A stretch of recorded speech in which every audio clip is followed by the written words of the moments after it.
All right, this is the competency assessment for the laparotomy setup for clinical orientation. So first thing you're going to do is come in and don your proper OR attire.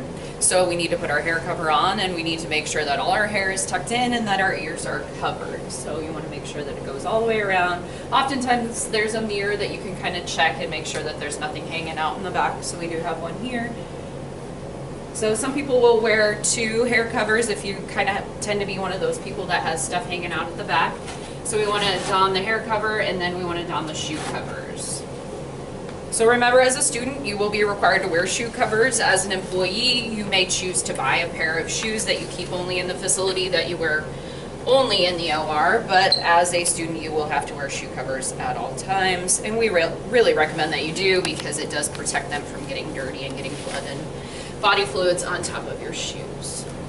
All right, after you don your attire, you're then going to do a medical hand wash. So we'll use the betadine soap that's here. In the hospital, you might have Hibiclens that you could use too.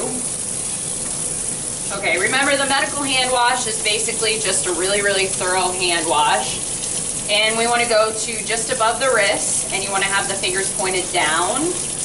So we just want to make sure that we're getting in between the fingers. You want to make sure that you get underneath the nails, so underneath the fingertips there. Scrubbing all those surfaces, making sure you get the fronts and the backs, and then up around the wrist. And then you're going to rinse. Again, making sure that the fingertips are pointed down. And then you're going to do it a second time. So just remember, before we touch any sterile supplies or we go into the operating room, you need to make sure that your hands are clean, so you're not bringing anything in from the outside. So you do have to do your medical hand wash before you put a mask on, and also before you go into your room and start going through your case card.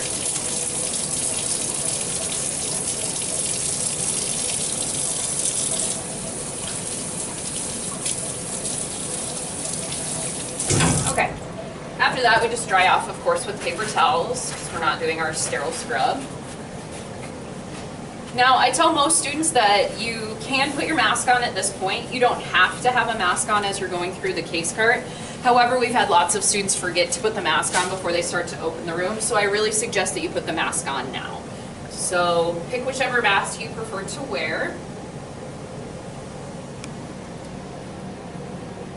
And then a lot of people will grab their eye protection as well and just put it on the top of your head so that you don't forget it. Okay, then we're going to go into our operating room.